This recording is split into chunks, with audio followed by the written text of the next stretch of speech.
to Sharing Hope. I'm your host, Jamie George, and our guest today is Mr. Andy Andrews. Andy was recently hailed by the New York Times reporter. One of these reporters is someone who has quietly become one of the most influential people in America. Andy's an internationally known speaker and author. Among his New York Times bestsellers are the classic novels The Traveler's Gift and The Noticer. He's written over 20 books and sold more than 3.5 million copies around the world. Welcome, Andy Andrews. Hey, buddy. How are you doing? Good to see you, man. I am. I'm finally figured it out. Well, then you need to come teach me. I'm not sure I've figured it out yet. It's good to see you, Jamie. You too, Andy. You too. Thanks for taking the time with us. So are you surviving, thriving? What's this quarantine been like for you? Well, it's been unusual, it's been unusual, but we're thriving. It's one of those kind of things where, I mean, if you looked at my bank account, maybe you wouldn't think I was thriving, but that comes, a lot of times it comes down the road, because with all the things that are changes that are forced upon us that people panic about, we need to remember that some of the greatest things that ever happened in our lives happened because something changed. And a lot of times it changed and we would have never chosen the change. Right. Mm. And so while it's still odd, it's very odd, everything that's going on. I've been through some of these things before. I live on the Gulf Coast. And so we've been through, a really bad hurricane. We've been through the oil spill. Now this, and so over and over again, I see that while some people will react in one way and say, this is the worst thing that could have ever happened, to everybody, other people will respond to the exact same circumstances and make something really great happen that they would have never done in other ways. Yeah. Yeah. I was going to ask you, is there if we were talking to one of the characters from your books, a historical character or one of your fictional characters, what might they say to us as we face a time of unprecedented uncertainty? Well, let's use Jones. Jones is my old man character in The Noticer. And The Noticer returns. He calls himself a noticer. He says, when God was passing out talents, I didn't get the cool ones. I can't run fast. I can't sing great. I just notice little things that make a difference to people.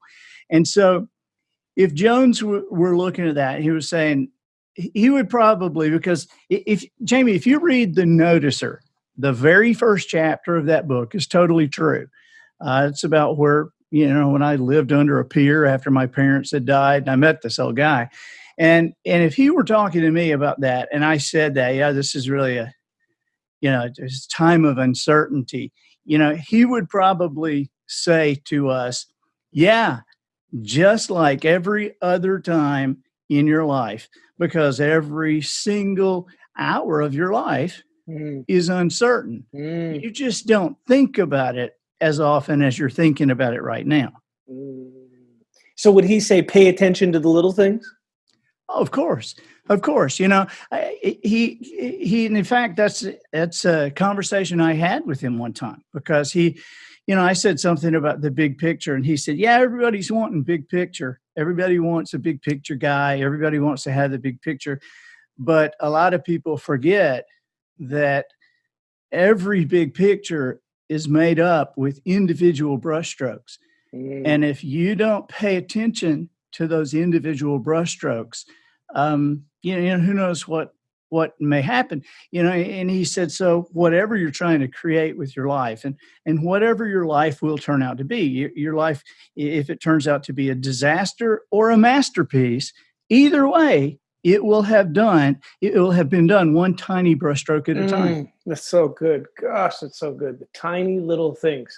And it feels like it's a heck of a lot less stressful to actually just pay attention to what are some little decisions I can make today, as opposed to just trying to time travel into the future painting the big, what's going to happen? Well, if it's this, then I'll do this. Now, what about the little Right. decisions we can make every day? And over again, I have found something. Here's something else Jones told me one time that I found very, very apropos, and very apropos during this time. He said, "Don't believe everything you think." And That's really good. That took me like a couple of decades to unpack, right? But I understand what he's saying. You can't believe everything you think. I mean, how many times have we been in a situation where we knew? I mean, we knew. I mean, we could argue it and we could win the argument, and then we found out a month later, a year later, ooh, that wasn't exactly correct. Or maybe my information was a little, a little incomplete, and so it's not necessarily. And what he was saying basically is, it's not necessarily the things you don't know that will cause big problems in your life. It's the things you absolutely know for sure that will do you in. Oh man, I heard somebody once say the greatest obstacle to success is not ignorance, but the illusion of knowing. Boy, that's a great way of putting it. Man, well, no, I know. Maybe don't. Okay, so you've lived a life. I mean, really, Andy, an adventurous life, and I'm so grateful. Years and years ago, when you first did Traveler's Gift, Jeremy gave it to me, and a mutual friend of ours. Years ago, I mean, when you first wrote it.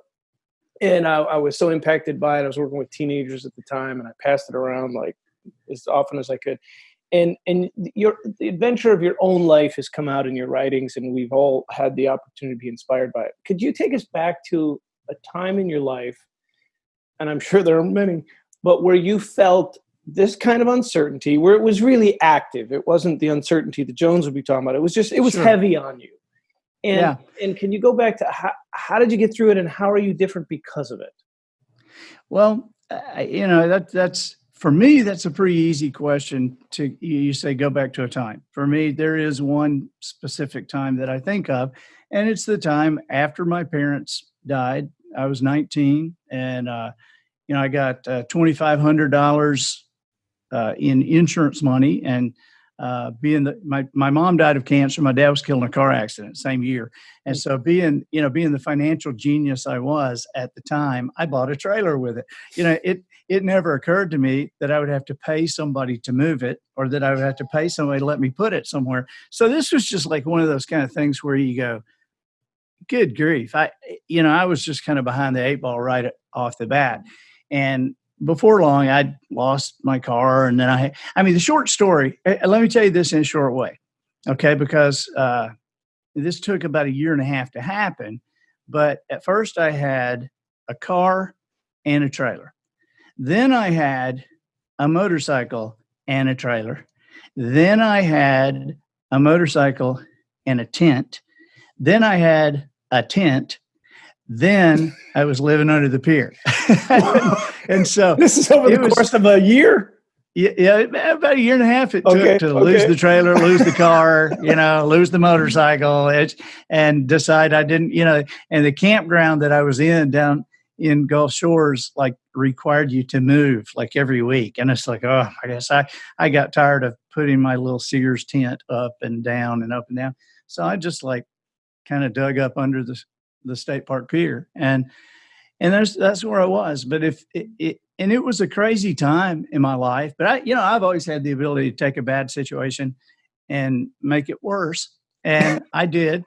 I just made bad moves. There's no pathology involved. There's no alcohol or drugs. I was just kind of stupid, I suppose, certainly financially stupid. And but I worked. I was cleaning fish, and I caught bait and sold bait, and I washed boats, and people would come down on vacation down here, and they would be dragging boats from Nashville or Indianapolis, and I'd see them, and I'd say, wow, that's a beautiful boat. Where are you from? And they'd say, oh, we're from Nashville. And I'd say, so you're going to fish while you're here? And they'd say, yeah, we're hoping to. I said, do you know where to go?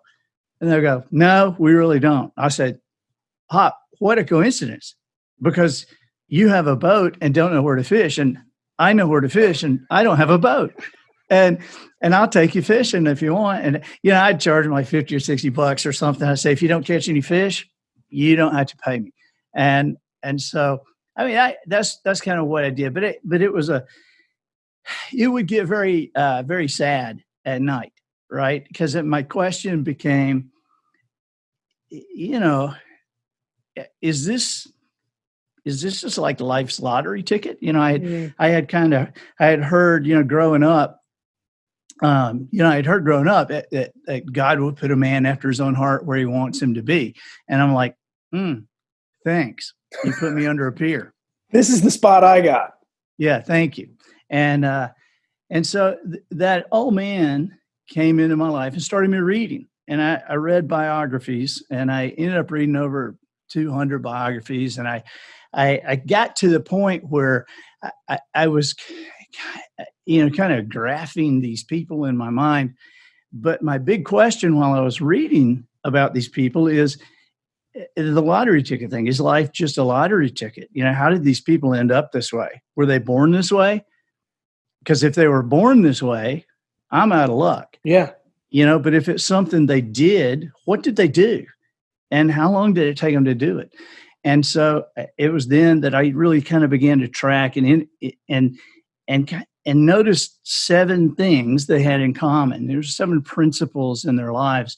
And I never found anybody that I thought had all 7. I just, just like they would have 2 or 3 of them that they would use. Now I could see the others in their life. I just wasn't sure that they were aware they had them. And I began to think, what happens to somebody who knows all 7? What happens to somebody who takes these 7 principles and applies them to their life? What happens to that life? What happens to kids whose parents know these 7 things and teach these? What happens to that person? And those are the 7 principles that I began to apply to gradually get myself out of that place. And then years later, those became the 7 principles in the Traveler's Gift. Wow. So in the uncertainty, the loneliness at night, the question mark about does DNA, is this is just who I am? In the midst of all that, those questions and again, uncertainty, was the answer for you, you did have a voice. There was a man who showed up in your life with some guidance and some important words.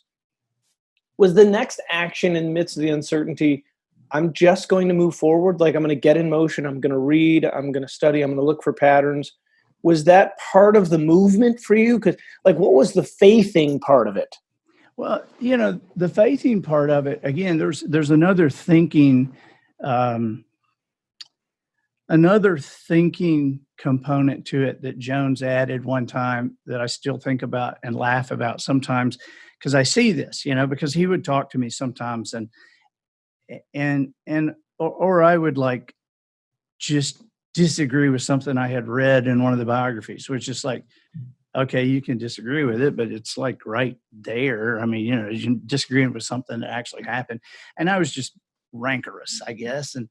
But sometimes when he would try to explain something to me and I just wouldn't have any of it, he would just laugh and say, yeah, the horse. And I knew what he meant, because he had told me a couple of times, this is what he said. He said, you can lead a horse to water, but you can't make him think. And so, dang, there it is again. That's so good. Yeah. So it's been one of those kind of things that through my life, it's always, I want to say always, but it's not always. Hopefully increasingly I've gotten better at thinking through the same thing everybody is seeing, and coming to a conclusion that works in a different way. And the truth of that, the reality of that is that that happens all the time, everywhere, with any horrible or weird situation. It's just that a lot of people feel like maybe they just happened on it, and they don't think through it well enough to repeat it during the rest of their life. And which is why it's so important, I believe, to continue to think through principle. There's a definition I read at some point, I can't remember where, but the definition of wisdom would be a deeper understanding of principle. Now, when you think about that, it doesn't say a deep understanding of principle, it says a deeper. So when you gain a deeper understanding of principle, where do you go from there? Deeper, I guess. Right. And so the idea of having a deeper understanding of principle, one of the things I do is I work with companies. I'll take a client for a couple of years and I'll work with that company or work with that management team or work with that coaching staff.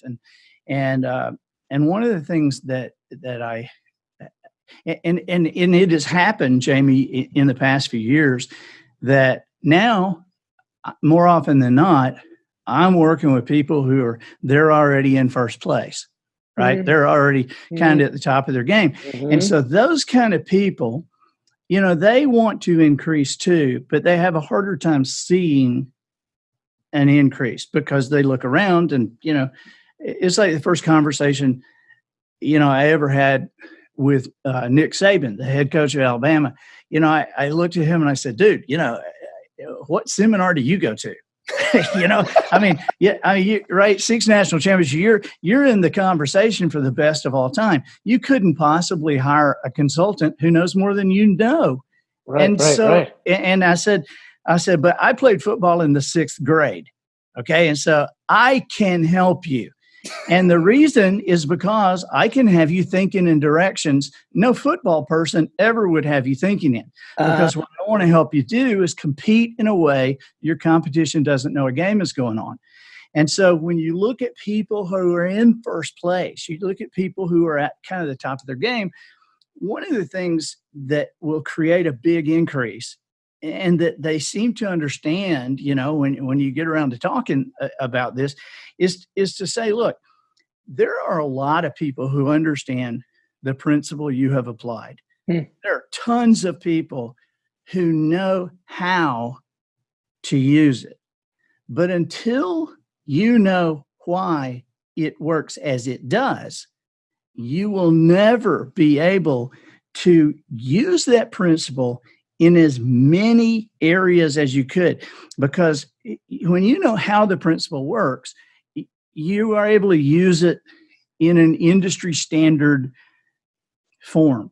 You go to any industry and there is a way you do it. This is how we do it. This is why it's done this way. Would you say when it comes to a principle, like let's take one of the principles in one of the 7, right, in Traveler's Gift. You take the principle, first of all, you do a wonderful job of wrapping a story around it. So there's a hook for the brain to remember it, see it, kind of visualize it. Is that the wisdom piece where it's a deeper understanding? And how would you say, how do we begin to own that principle? How does it like show up in the, coming out, oozing out of our pores? Is it just like repetition, or how do we really get? No, because I think at the at the risk of promoting another one of my books, I call that the bottom of the pool. You got to go to the bottom of the pool on certain things. And that story comes from a thing that happened to me in childhood. We played a game in our swimming pool called Dolphin, where Flipper was on the air then, and we would gather in the middle of the pool, the deep end, and tread water and try to see who could get the highest, who could come up out of the water the highest.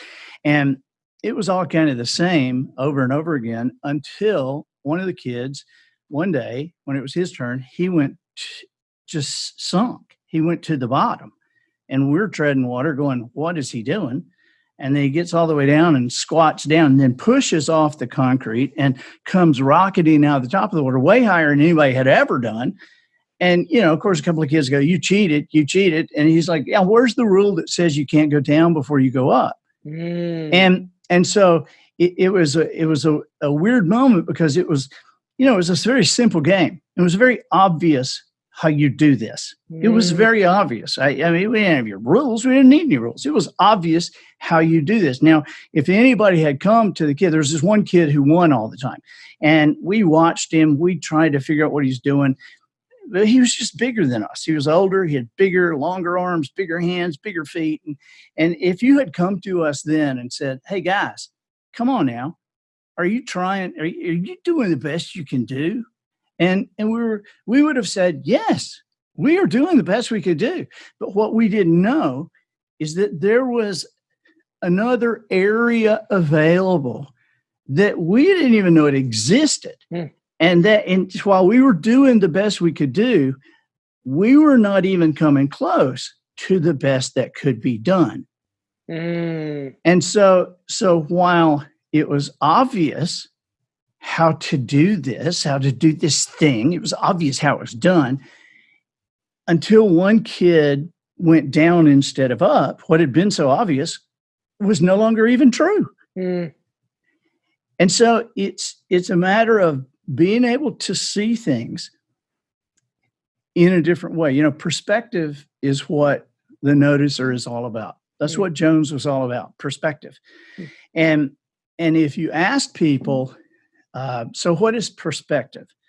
Almost everybody you ask that will say, well, perspective is like how people see things. It's like, do you see a glass half empty or half full? So perspective is how people see things. That's true, but not the truth. You know, because the truth is, while it's how you see things, the truth is it's how you choose to see it. Oh, and that's a big difference. Yeah, because the glass, I mean, it is what it is. You're not changing the water level. Yeah. And you can choose to see it as half empty. You can choose to see it half full. That's so good, Andy. Gosh. And both those choices take you on a different road that produce different results. Okay, so I'm curious, whatever happened to Jones, like the real one? Well, you know, I can tell you he's around. You know, when the first book came out, you know, the book is in like 40 languages now, and it was very odd because when I wrote the book, you know, I told the publisher, I said, hey, I want to name it The Noticer. And they said, well, you can't. And I said, what do you mean I can't? And they said, well, that's not a word. You know, noticer is not a word. And I was like, yeah, well, neither was Google a few years ago. Okay. Yeah. And neither was all that Harry Potter stuff. And I said, and so, yeah, I really want to go with the noticer. And so the book came out, but none of us ever thought that when it came out in different languages, you can't translate something that's not a word. Oh gosh, yes, right. And so it's in different names. It's like The Man Who Sees Things in France. You know, it's all these, but it's all kind of right there. But when the book started getting out, I mean, there's not a week goes by that we don't hear from somebody in the world. You know, hey, I saw him, I met him. You know, and there's been some really wild stories. I did a thing I was in for a Fortune 500 company, and I saw the CEO before we went down to the arena, and the CEO said, hey, I just need to tell you that after this is over, my senior vice president is going to come up and he's going to tell you a story and tell you something that happened to he and his wife. And I just wanted you to know that he's not crazy.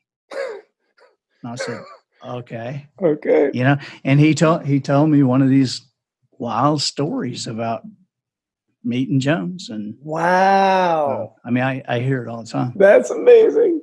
For folks who are listening, who are going, hey, we launched off this piece of your story quickly, but actually it was a place that I can relate. For people who, like you, lost a loved one at a young age, how have you, through the years, you know, because a lot of times you go through something traumatic or whatever, it shows up later in life. How have you worked, like, grieved through it? How have you shifted later on when years later, when you have questions and stuff like that? Because, you know, I'm talking to people right now who people are losing people, and as part of this pandemic. What do you say to people who've lost someone and deal with the grief later? Sometimes you're just in shock for a while. Yeah, there's that much time has given me obviously many opportunities to think about it. And um, one thing that's very curious to me, I feel like I've been able to help some people through the years with this because uh, my mom died of cancer. She had breast cancer, which back, 35 years ago, that was like a death sentence. And so it was a long, drawn out process. And then my dad died in a car wreck. So that was like a phone call in the middle of the night.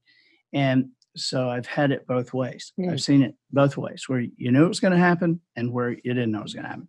And so both things, I've been able to talk to people in both situations. But one of the things that and this is kind of odd, Jamie, but I've had several opportunities. I say several, 5, 6 opportunities that I spoke at a friend's funeral. Hmm.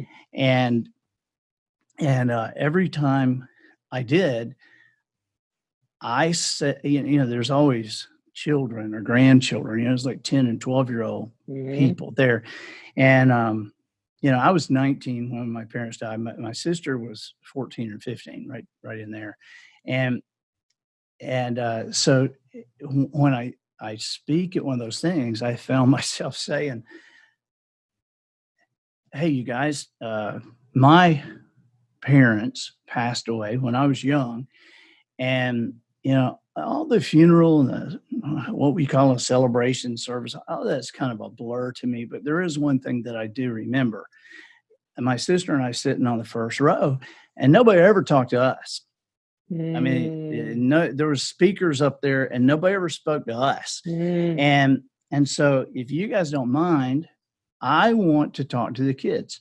And so you can listen, you can sit here with us, but I want to talk to the kids. Wow. And so here's what I'll say. I'll say, look, there is one of the things I do is an explanation of what happened, which is actually, I don't see the book around here, but and I won't take the long time to tell the story, but it's a chapter in the Notice of Returns, where Jones is describing to a man whose wife is dying. He's describing to her what is happening. And I know I shouldn't leave you there, so I'll just try to quickly tell you because I want to get to the other part. But what he's saying is that, many, many years ago, your wife, before she was ever born, she was in her mama's stomach and she was safe and warm and things felt great. But there came a time when she sensed there was somewhere else she was supposed to be. And it began to get uncomfortable, and it was kind of crazy there, that because, there was pushing and pulling and then at some point she came out, and there were family and friends that were clapping and screaming and so happy because they had been waiting all this time to greet her. And so now she has lived this life, and she's had this great body, and as this has gone on, there has been a sense that maybe this is not where she ultimately belongs. And her last breath here will be like being born. She's getting ready to breathe, because her last breath here will be her first breath in her ultimate destination. And when she arrives, their friends and family that are going to be clapping and screaming and so glad to welcome her that she's there. And then the other thing that I say, so that's kind of how this works. I said, but the other thing I say to kids, I said, as you're, I remember talking to one guy, I said, your dad went away sometimes, like for work, right? And they nodded. And I said, okay, so was he like gone sometimes for a week or 2 weeks? And they nodded. And I said, and you missed him then, didn't you? And they said, we did. I said, but you didn't, it wasn't an overwhelming kind of miss him. I mean, you may have missed him really bad, but it wasn't something that just like crumpled you and left you laying on the ground, unable to do anything. And the reason is why you knew you were going to see him again. Mm. You knew. I mean, it's 2 weeks. That's a There's long time. Hope. You yeah. Yeah, you knew you were going to see him again. And so now you know where he is. And people say, okay, we'll be together for eternity. So what does that really mean? Well, if you look at like from where we are right now and say like from where we are to New York City is eternity, that distance, that's what eternity, because it's a hard time to figure out what eternity. So from here to New York City would be eternity. And then it's probably about a fingernail until you get to see your dad again. Couple of weeks. Wow. Less than a step. And so I that's so beautiful, Andy. Yeah, I think it's a perspective that when we have loved ones who pass away, I like what my African American friends say, the way they put it. They say he passed. He passed. He passed on to just transitioned into a different reality, right? He transitioned. You're going to miss him. You're going to miss him, but it's not going to be overwhelming because you're going to see him again.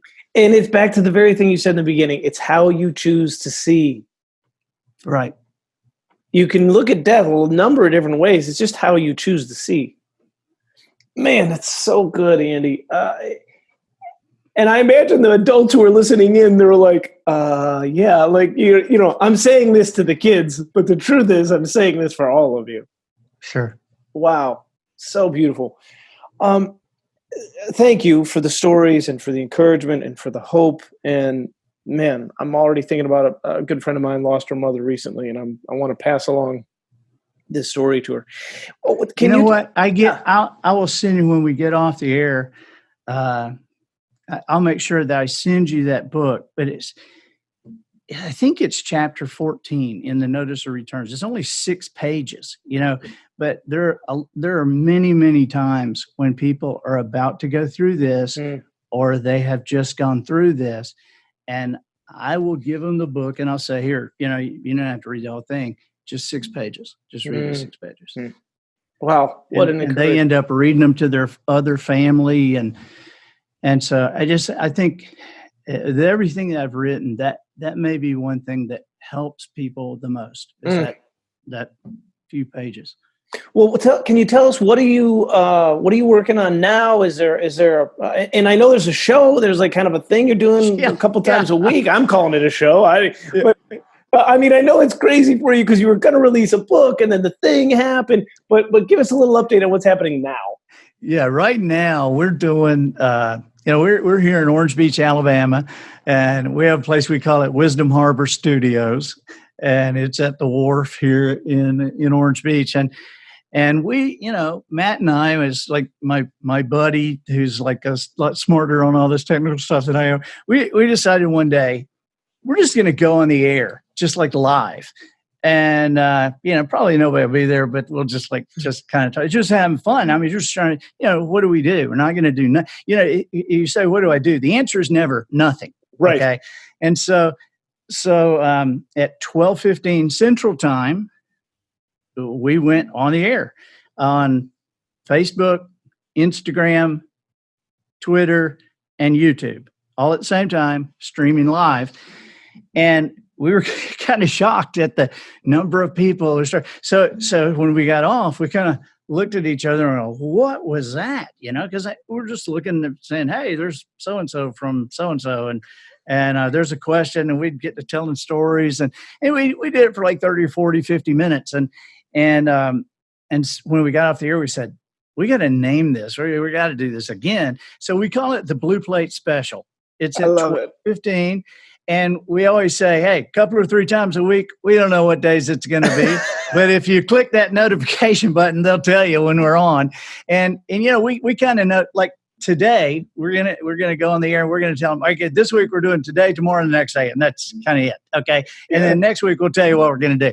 And so sometimes I'll have a guest on. Terry Bradshaw came on a couple of weeks ago. Love it.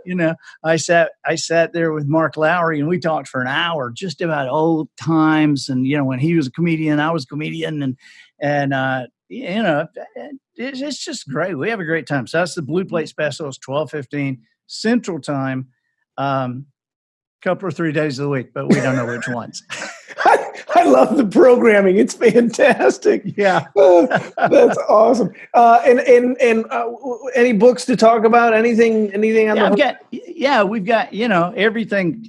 Amazon, who knows what they're doing. But we've got everything at andyandrews.com. Okay. And everything. And it's lower than Amazon has price wise anyway.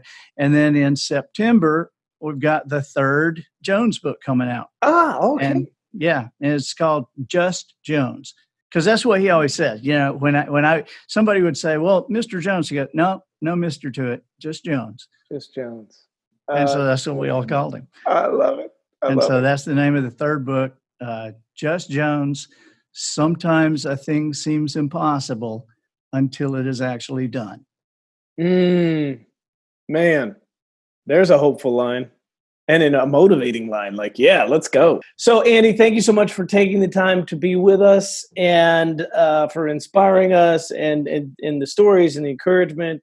Can't wait to pass the word to some of my friends. Just so much here. So thanks for taking the time, my friend. Absolutely. Thank you, buddy. I appreciate you having me on. Great to be with you. Take care. And we'll see you in the Blue Plate special. Yeah, man. Yeah. 12:15 Central. And we don't know what days.